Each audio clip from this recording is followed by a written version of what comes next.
Всем привет, с вами Дэн и новиночка от белорусского бренда Хвилина. Я вам частенько их новинки показываю, и не зря, потому что, на мой взгляд, это один из лучших брендов, которые сейчас существуют не просто на постсоветском пространстве, а вообще в целом из микробрендов. Ну, Хвилина занимается созданием лимитированных линеек, наручных часов, всегда в концептуальном дизайне, и каждая коллекция всегда имеет историю, идею и вдохновляется разными тематиками, такими как искусство, космос, исторические, социальные события. И вот я сейчас как раз несколько примеров вам привел, и практически каждая модель Хвилина всегда получает какие-либо международные награды за дизайн, что не может не радовать. Ну и вот сегодня у нас коллекция L&MR, а что такое? Это, собственно, Ливерпуль и Манчестер Рейлвей, то есть железные дороги, и модель посвящена как раз-таки этому самому событию 1830 года, когда была открыта железная дорога Манчестер-Ливерпуль в Великобритании, и это стало таким началом развития железнодорожного транспорта. И вот одну из этих версий я вам показывал, если правильно помню, где-то в прошлом году. А сейчас вышла обновленная версия в двух вариантах, и у меня конкретно версия Лев Lion вот в таких вот цветах, как на этой красивой коробке. И здесь даже, смотрите, у нас премиальный механизм от Miyota, и самое главное, что вот такой эксклюзив, специальный заводной ключ, можно сказать, от Хвилина. Их такая вот разработка, которая сближает эту модель с карманными и с винтажными часами. Ну, по упаковке, знаете, они уже идут вперед, вперед и вперед, и упаковка становится все более интересной, все более продвинутой и, главное, все более дизайнерской. Этого не может не быть, потому что часы-то тоже дизайнерские. Давайте последний шаг перед тем, как посмотреть на часы, это вот такой красивый буклет, посвященный, коллекции. Здесь основные характеристики, тогда уж сразу про них и поговорим. Miyota 9029, 42 часа запас хода, 50 метров водозащита, стальной корпус, сапфировое стекло спереди и сзади.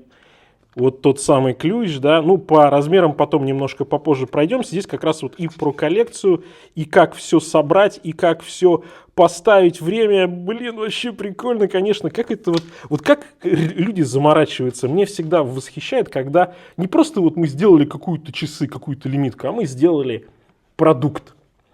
Но самое главное, конечно же, всегда это то, что находится в коробке, то, что потом будет у вас на запястье. И здесь, как видите, красиво все лежит, ремешок зеленый. Кстати, шикарный ремешок, попозже про него поговорим. Собственно, часы. На таких прям салазках, Сразу чувствуется, что здесь железная дорога, потому что у нас уже стилизация идет, уже даже в самом начале. Ну и вот, собственно, этот ключ, заводной ключ, и он здесь не просто так ради дизайнерской идеи. А дело в том, что у нас заводная головка находится в отметке 12 часов. И легко, казалось бы, все это делать без ключа. Но не тут-то было. Не тут-то было. У нас же ремешок будет здесь крепиться. Поэтому как раз заводной ключ будет облегчать эту процедуру. Потому что так-то понятно, что можно пальцами заводить. Но с другой стороны, ведь насколько эстетически прикольно заводить ваши наручные часы именно заводным специальным ключом. Здорово на самом деле. И как бы опыт новый и винтажные параллели, и в целом еще одно такое вот некое, я бы сказал, добавление к часам, к их использованию.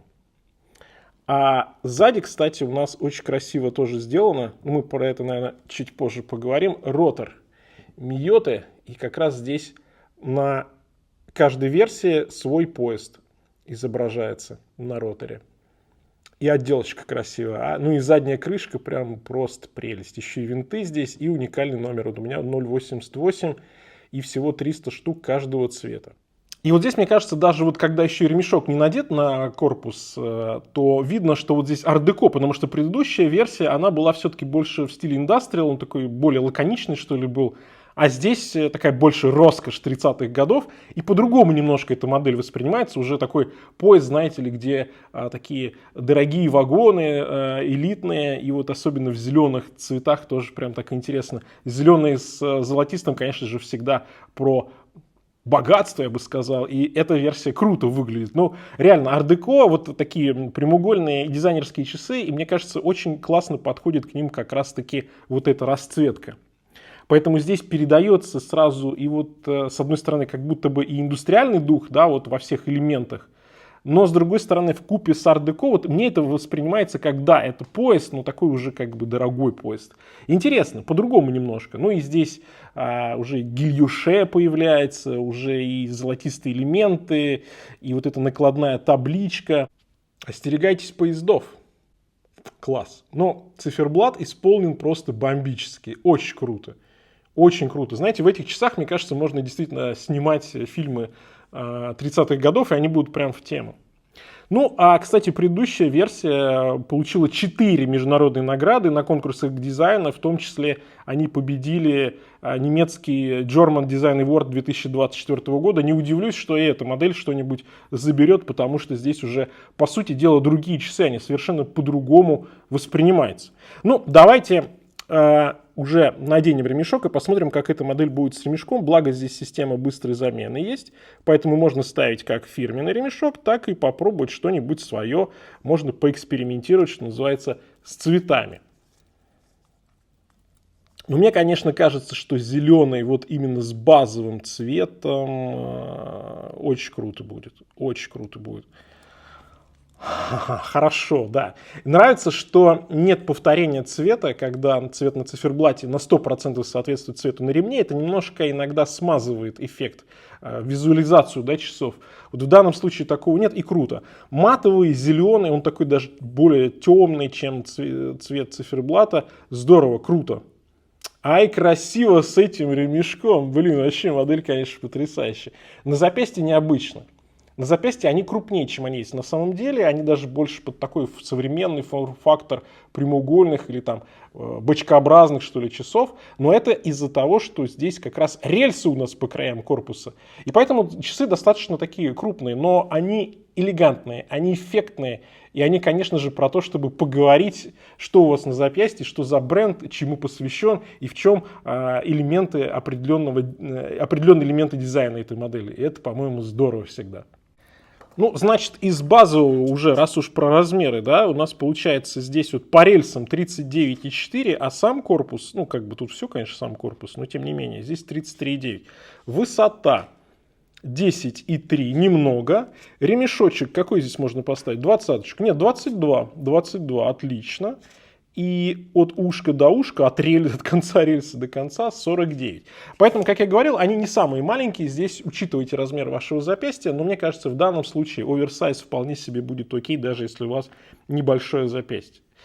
И вот в целом, да, восприятие получается как двойное. То есть у нас есть центральная часть корпуса, как будто бы, а есть вот эти рельсы. Хотя на самом деле это одно целое, да, они просто крепятся с боковой части корпуса. Но так, как будто это разные такие, да, как будто рельсы так обходят эту центральную часть. Очень интересно получается. Ну и мне нравится, конечно, да, что в целом это вот напоминает крепление рельс. Здесь у нас есть еще железная дорога по минутной разметке. Здесь есть, конечно же, сам римские цифры, винтажного плана стрелки такие, да, и вот эта надпись, табличка. И все это вот по отдельности можно было использовать уже как такой винтажный маркер часов. Но когда все вместе, например, даже вот эта табличка, она напоминает стиль исторических железнодорожных указателей 19-20 века в Англии. Отметка на 27-й минуте, да, вот здесь на 27-й минуте есть специальная метка. Она символизирует скорость поездов первых маршрутов Ливерпуль-Манчестер 27 км в час. Вот вроде такая незначительная, маленькая деталь, которую даже сразу не заметишь. Но опять же, вот это вот всю общую концепцию и дополняет. Ну, как я уже говорил, их 4 модели, 4 поезда, соответственно, в данном случае поезд, который назывался Lion Лев. Что касается цены, то на момент записи ролика, там, на момент, потому что он считается от белорусского рубля, соответственно, цена 47 тысяч рублей. Возможно, на момент выхода ролика будет другая цена, но я ссылку оставлю в описании к этому ролику и можете смотреть актуальную цену. Но с учетом характеристик здесь и Миота, и Сапфир, и супер дизайн, и качество от Хейлины, я думаю, что цена очень-очень-очень адекватна.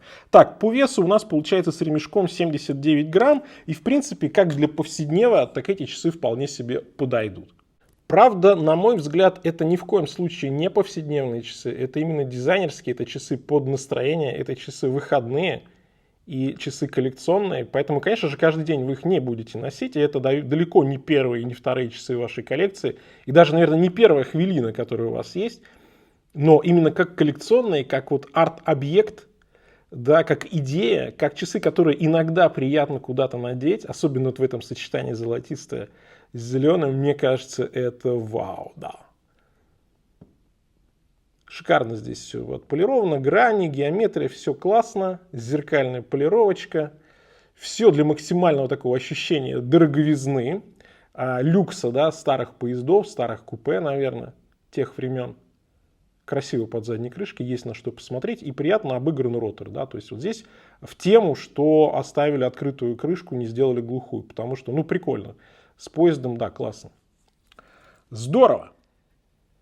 Ну что же, как-то так получилось, что я уже выводы все подвел. Как мне кажется, интересная стилистическая модель. Новая версия, она шагнула еще вперед. Будем ждать, конечно же, новых релизов от Хвилины. А что конкретно касается конкретно вот этой версии, именно вот в этих цветах, мне кажется, это прям такая пушка, бомба. Обязательно в коллекцию, если вам нравится что-то такое именно необычное и хорошо проработанное. На этом у меня все. Всем пока. С вами был Дэн. Конечно же, увидимся.